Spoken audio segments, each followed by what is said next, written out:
les universités et les universitaires ont un rôle important à jouer.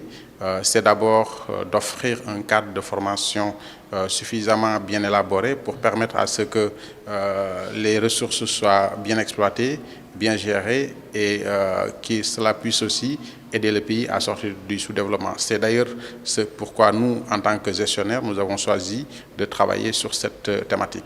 Je pense qu'aujourd'hui, il y a des initiatives qui sont engagées ou mises en œuvre par certains établissements. Je pense que c'est dans ce cadre-là que nous allons travailler pour apporter plus de connaissances, plus de compétences dans ce cadre-là. On ne peut pas décréter une méthodologie de gestion ou des astuces de gestion de manière absolue.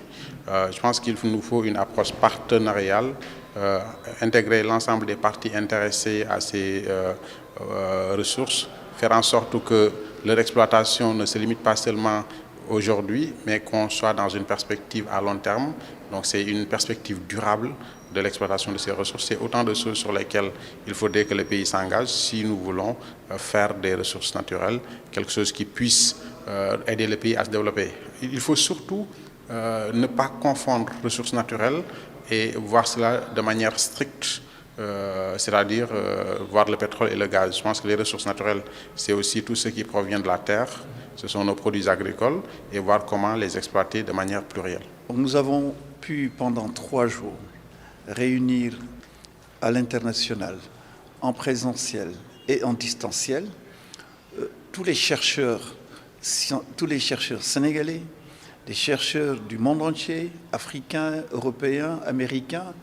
Et nous avons pu, pendant 3 jours, réfléchir sur les véritables enjeux, la problématique à laquelle nous sommes confrontés, qui est de savoir comment aujourd'hui nous allons faire en sorte que le Sénégal, que l'économie sénégalaise, l'économie africaine de façon générale, puisse bénéficier des bienfaits dont le bon Dieu nous a dotés.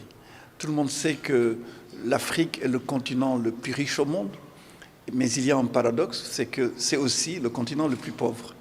Et nous voulons réfléchir pour voir quelles sont les solutions, quelles sont les hypothèses sur lesquelles nous devons travailler pour que demain, la jeunesse africaine en général, le peuple africain en général, puisse bénéficier des avantages de ces ressources naturelles et qu'on évite surtout ce qu'on appelle le syndrome hollandais qui consiste à avoir des ressources et de ne pas en profiter.